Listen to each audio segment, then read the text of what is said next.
You're listening to the Angela Henderson Online Business Show, episode 371. Hey there, you amazing human, and welcome to the Angela Henderson Online Business Show, the podcast that is designed for female entrepreneurs who want to make more money in a way that is in alignment for them. If you're looking for practical advice, proven strategies, and expert insights to help you navigate the challenges of growing your business, then you've come to the right place. Welcome, my friend.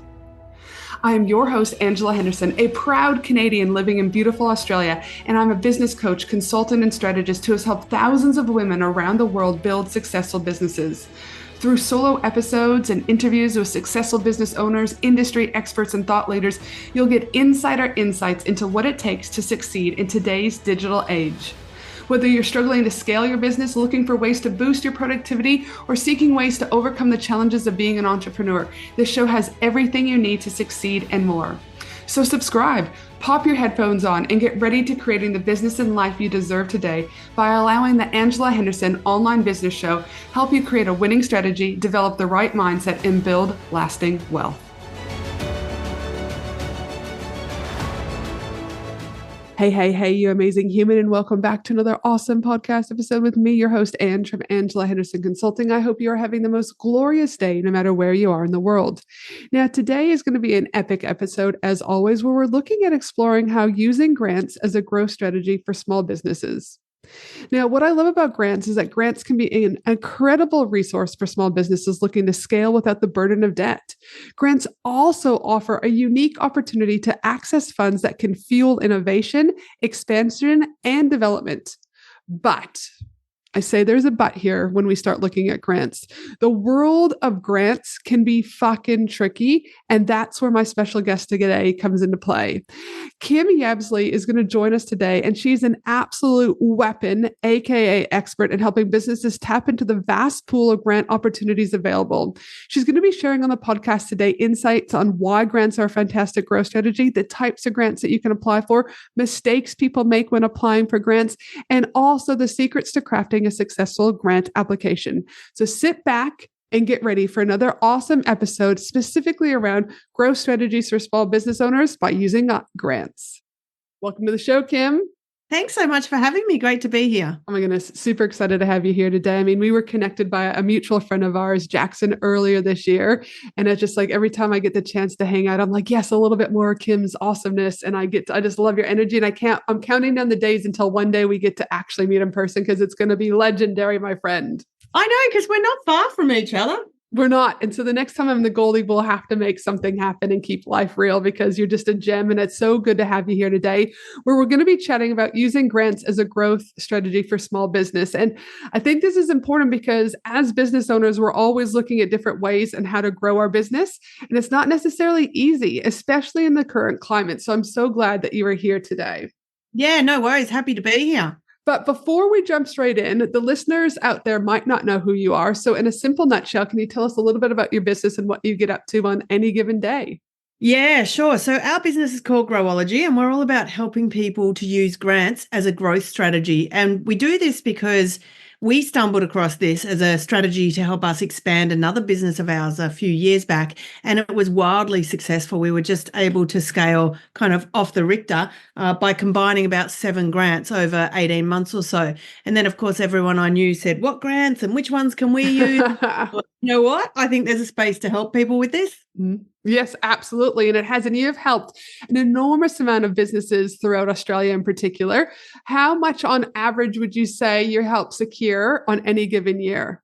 Yeah, last year we did just over 31 million. How cool is that? I mean, so when I hear people, because I do hear this at networking events, there's no money available. There's no grants. And I'm like, have you talked to Kim is what I think in my head. I was like, I didn't know your number, but I was like, I'm pretty sure she does millions of dollars in grants for people every single year. So let's talk about why are grants such a good growth strategy for small businesses? And why do you think business owners should start thinking about this as part of their strategy? Yeah, I think grants are an amazing growth strategy, but like all growth strategies, it takes work. And I think the pitfall for people, like why they have that kind of response that you've heard, is they try one or two grants and they're not successful. And on average, grants are only 17% successful. So, just the numbers alone tell us that you're going to have to apply 5 to 6 times before you hit the jackpot. So it's kind of like one of those things, like any other growth strategy, that you've got to test it out, try, get better over time, and just stay in the game with it. But the other thing is, it's all about thinking about the strategy that's right for you. And a lot of people just go out and, they'll apply for grants that they were probably never going to win and they weren't really a good fit for. So a lot of our work is digging deep into what is the long-term strategy to help you scale faster or leverage opportunity. Maybe you want to export, or maybe you have a new technology you want to develop. So it's all about figuring out what are your goals in your business and which types of grants would get you there, and then which are the right ones to apply for and in what order.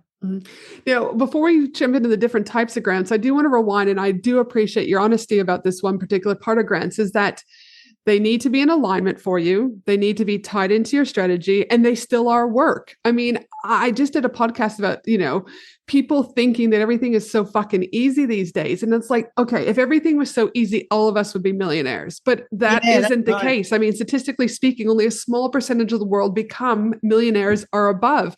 And so the fact that you do have to put in work and you do have to understand how it goes into your strategy. But I would also go as far as saying you potentially are going to need to invest in someone to potentially either help you write them, help you find them, help you match them, whatever that looks like.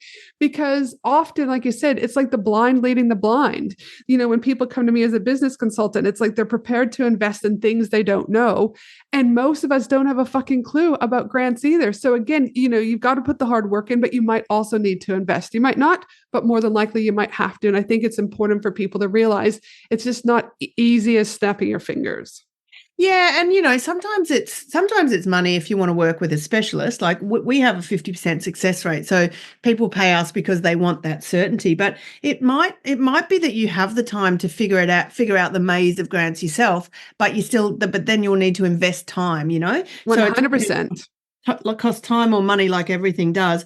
And I sort of see that there are 3 steps or people come to us and they have 3 kind of concerns, I guess, around grants. One is, I don't even know where to start. So there's that, like, learning how to stay on top of what's happening in the grant space and how to research them. And then the second one is submitting. And that's the piece about, being prepared, getting ready, make sure you're actually a fit for it before you spend hours and hours preparing something. And then the third step is like winning. So it's, like sometimes you've got to refine and adjust what you're doing.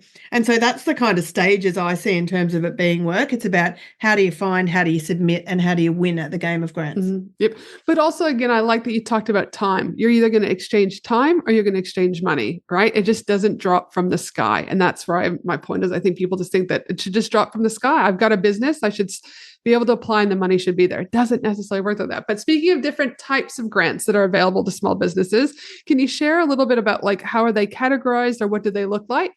Yeah, totally. So I think to start with, there's like 3 different levels of grants, government grants, and then there's private grants as well. So every local council, no matter where you are in Australia or anywhere else, has its own funding to give out via grants for things that are, specific priorities for that city or region.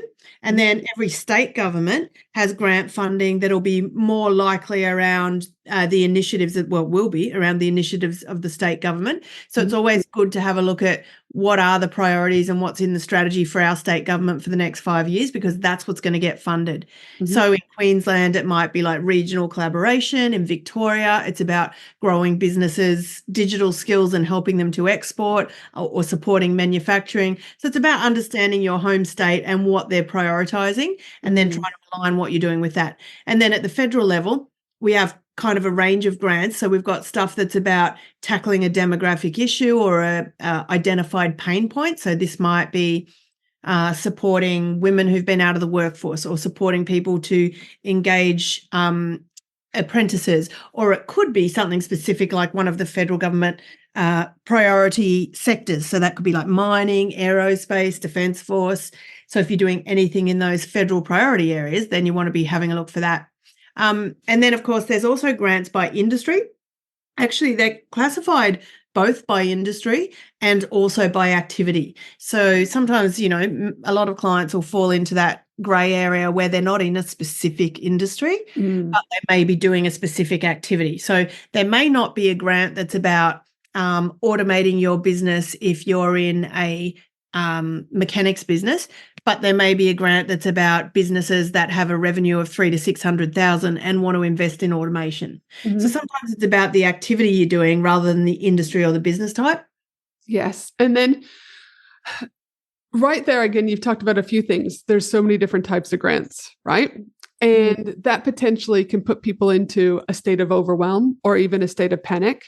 And so I'm curious to know, like, how do small businesses even learn to identify which grants are available for them, like you've just done, but more so, like, how do they know that they're eligible for them? Like, how do they know, like, this is a good fit? Are there any suggestions you have? Because like you said, I can look up and I can type in grants and there could be hundreds of grants. Then I'm like, oh my goodness, but how do I actually pinpoint that this is worth my time and energy to put into? Yeah. So I think there's two things there. And then I've got another thought about sharing with you types of grants as well. So firstly, how do you know if you're eligible? So every grant is going to have clear eligibility in a set of bullet points in the first page or two of the documents. Mm-hmm. So it's about looking at that and saying, am I even eligible to apply? And if you kind of can tick all of those boxes, the next thing you want to do to check if your project or your submission is going to be eligible is you want to have a look at what are the allowable activities, which is basically like, what can I spend the money on if I get it? And also, it's really important to read, and a lot of people don't, to read the scope and intent of the grant because they're trying to fund a specific outcome. So they're not just trying to throw money out to people who've got good ideas. They're trying to solve the problem of, for example, Queensland being so regionally dispersed, and how do we get good innovative capabilities in regional areas. So it's about looking at what is the scope and intent of this grant if I know that I'm eligible for it. And how can I really shape a proposal that speaks to that scope and intent? Because that's what they're looking for. Mm-hmm. So I always say to people, the first thing you should do is look past just the bullet points, download the guidelines and read through the scope and intent and understand what is the problem they're trying to solve.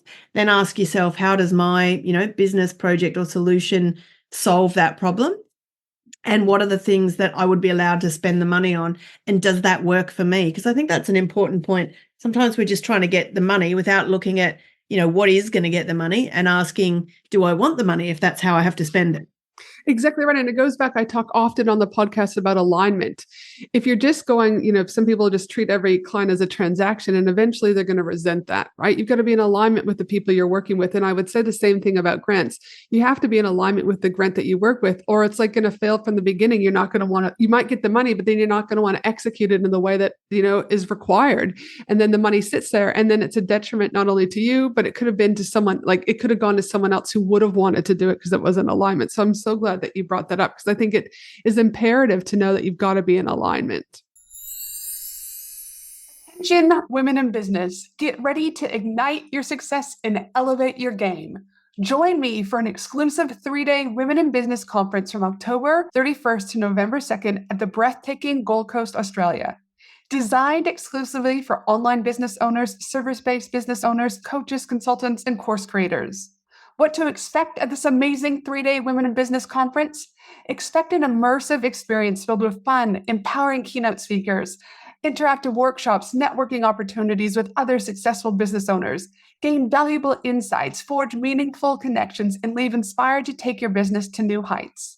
12 speakers have already been announced, with 5 more speakers being announced shortly. We have Steph Taylor joining us, Anita Seek joining us, Lisa Cordiff joining us, and not to mention Maddie from Sound Healing Australia, who will be there for the most magical sound healing experience ever. You do not want to miss the event of the year for women in business. To secure your ticket, head to angelahenderson.com.au today. Yeah, and I think that's also part of the challenge for people, because sometimes people assume that they'll get the money and there'll never be anything else to do. But of course, 12 months later or whatever it might be, the government's going to come back and say, hey, how did that money do good in the world? Or, what were you able to achieve? And that's not only about that's the acquittal and reporting process. But that's not only about checking up on you, but it's also about figuring out how we spend taxpayers' money, because we want to make sure that if we're out there to try and improve regional innovation, for example, that the money we've handed out, did it work or not? And if it did and it produced amazing results, then we'll likely see more funding go into that in the future. But if it didn't, then we've got to figure out another way to solve that problem. So again, not only does it impact you and potentially the people that you're going to work, but it'll impact bigger, like if you think about it from a bigger lens perspective, that funding could be cut off in the future, or funding could grow depending on how it's utilized. So again, Yeah, that's right. I think I thought about it in the back of my head, but not really as clear. So thank you for that. Now, when people think about grant applications, so they've gone tick, I know what grants are available, I'm in alignment, I've gone through what I need, I'm eligible. And then they're like, oh shit, do you know what I mean? I now have to do this whole grant application type scenario. So in your experience after working with, do you know what I mean, so many people over the years, and like you said, securing $31 million last year alone in funding, what are the key components do you feel are needed to have a successful grant application? Yeah, okay, awesome. So first thing I'll say, just to address that question about where do they start looking, the key places I suggest people look is on your local council website. Mm-hmm. And then look at grantconnect.gov.au and communitygrantsHub.com.au, because they're the government's portals where all grants can be found. So both for community sector and for the business sector. Mm-hmm. And then, of course, we have a resource that we produce quarterly. So anyone on our mailing list will get that. But I'll get that across to you, Angela, so you can share it with your crowd. Yeah, that'd be awesome. Yeah, and that's got links and stuff, which is really useful for people to be able to get a bit of an overview without reading a whole guidelines about, well, what is this thing and how might I use it? Mm-hmm. So that's kind of where we would start. And then in terms of what you need to do, we talk about being grant ready, which is all about doing that initial kind of eligibility assessment for yourself and making sure that you are a fit, that the activities that you want to do are allowable under this scheme, and that you're comfortable with the way that the money has to be spent, and you understand what the reporting requirements are going to be afterwards, because you are entering into a relationship where someone is investing in your business to deliver an outcome. So, we talk about sometimes about grants being free money, but there is an outcome associated with them. So we will be required to be accountable for what we promised for that money. And it is possible that the money can be clawed back if we don't achieve those outcomes. It's pretty rare, but it's important to spend that time up front versus waiting till kind of a couple of days before a grant is due and trying to bang it out then. Yes. Second thing is you really want to be grant ready. So every grant is going to need basic information about your business, like a verification of your income, your figures for the last financial year, could be like an ASIC registration document, could be a business plan. Definitely if you're applying for funding that's like anything over about 50K really, they're going to want to see a pretty detailed commercialization strategy or business plan. Like they want to know how you're going to spend this money if we give you $250,000. Mm. When will you be paying for things? What will you be paying for? And exactly what will you do and what do you expect to achieve as a result of it? So that's all about doing that kind of project planning work. And we always talk about projectification, so taking your business and turning it into a project, because a funder wants a good news story. So they want to know that they gave you $100,000 and you were able to create this brand new thing which achieved all of these results, and this is how you did it over this period of time. I always think about it like imagine that the funder has to go to the newspaper and be accountable to the taxpayers for how the money was spent. Mm-hmm. So they want to be able to point at something and say, we did that. So they never want to just give you money for your business for the sake of it, unless it's like a state government small business initiative. So in Queensland, we have the Business Basics Grant, which is open right now. That's a $5,000 grant. It usually opens 3 or 4 times a year. And it's for small businesses with a revenue between, I think this time it's between 75,000 and can't remember the upper limit, but there is one. And it's to contribute to specific outcomes, like to help you plan for natural disaster, to help you develop resilience plans or sustainability plans for the business, continuity planning, that sort of thing. At other times, that one has been about helping you to automate or helping you to market your business better. So Yeah. Anyway, bit of a tangent there. I forgot what the question was now. No, because we were talking about how businesses can, do you know what I mean, understand like if they're eligible, and then what are the key components of a successful grant application. Yeah, yeah. So being a fit, being ready, and then remembering that you're writing for someone who knows nothing about your business or your industry. So they're just looking for strategic fit with the scope of that fund. Mm-hmm. So it's really important to speak in their language and to remember that everyone thinks their business or project is the best thing since sliced bread. But, these things are competitive. So there's only a certain number of projects that can get funded. So you really have to create that alignment in your writing.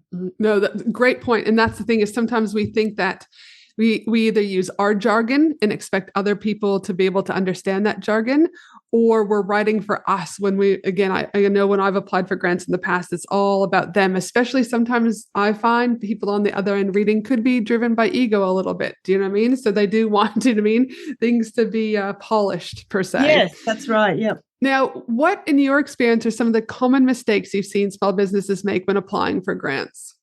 Well, the most important thing is probably just staying in the game. Like, you've got to be in it to win it. And we know at 17% success rate, it's going to take 5 or 6. So don't be disheartened. Don't give up on it. People will often become really despondent. And then we hear things like, oh, there's no money for businesses like mine.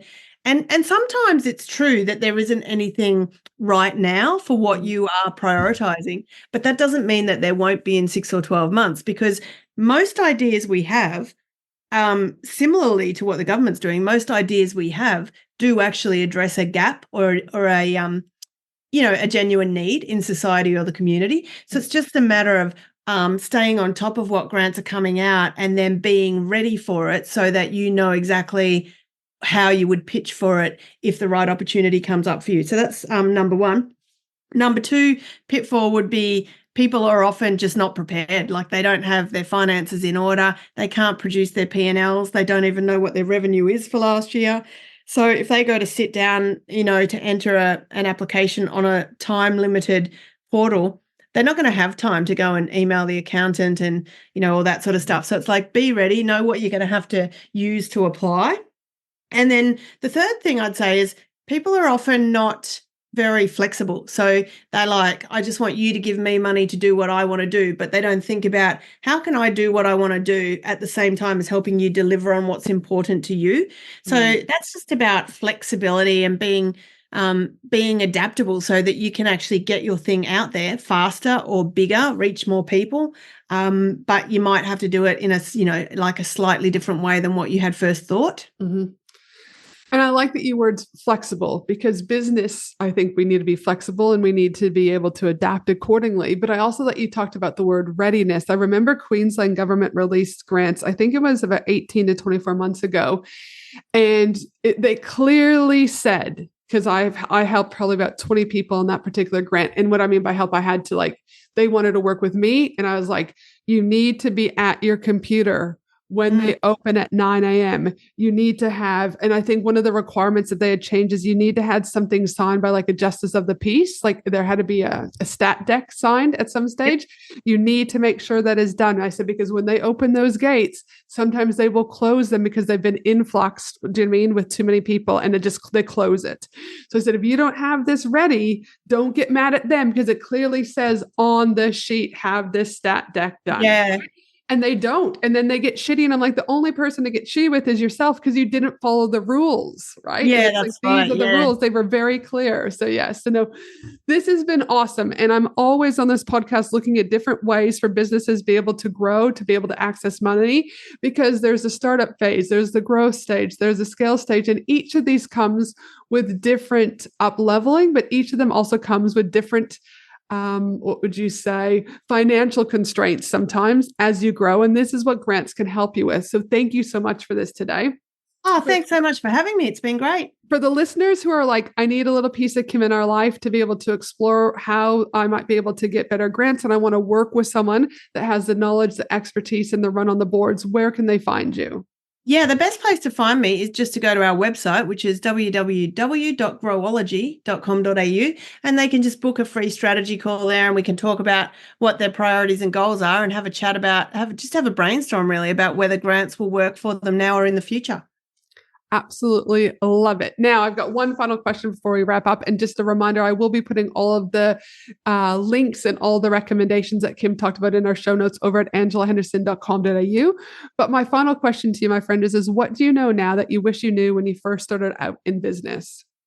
I wish that I had been better prepared for the highs and lows because, you get on a roll sometimes and then it's almost like the rug has been pulled out from under you when there's another challenge. But I just passed 15 years in business actually this year. And Yay. I was reflecting on it and I was like, it's just always been the same. It's been consistent. There's a high and then there's another challenge. And I think now we're facing the challenge of AI and how that's going to change so many businesses. And so there's a need to kind of grow again. And I think it's a nice analogy for life. Like we just got to keep doing the work, the inner work, the outer work, and pushing through and trying to balance it all.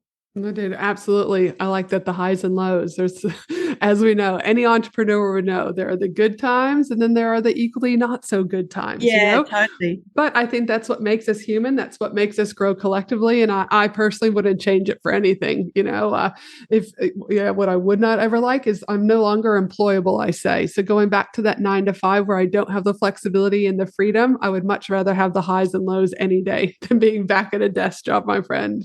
Yeah, I think at the moment it's like ever since COVID, which created such the most heard word we all were saying pivot every 5 minutes. But I think that's actually the times we're living in now. So now we're facing the AI revolution and we need to pivot our businesses again. And I think it's just getting used to the pace of change is going to be important moving forward. Absolutely. And again, but moving with the pace of change and being okay with that.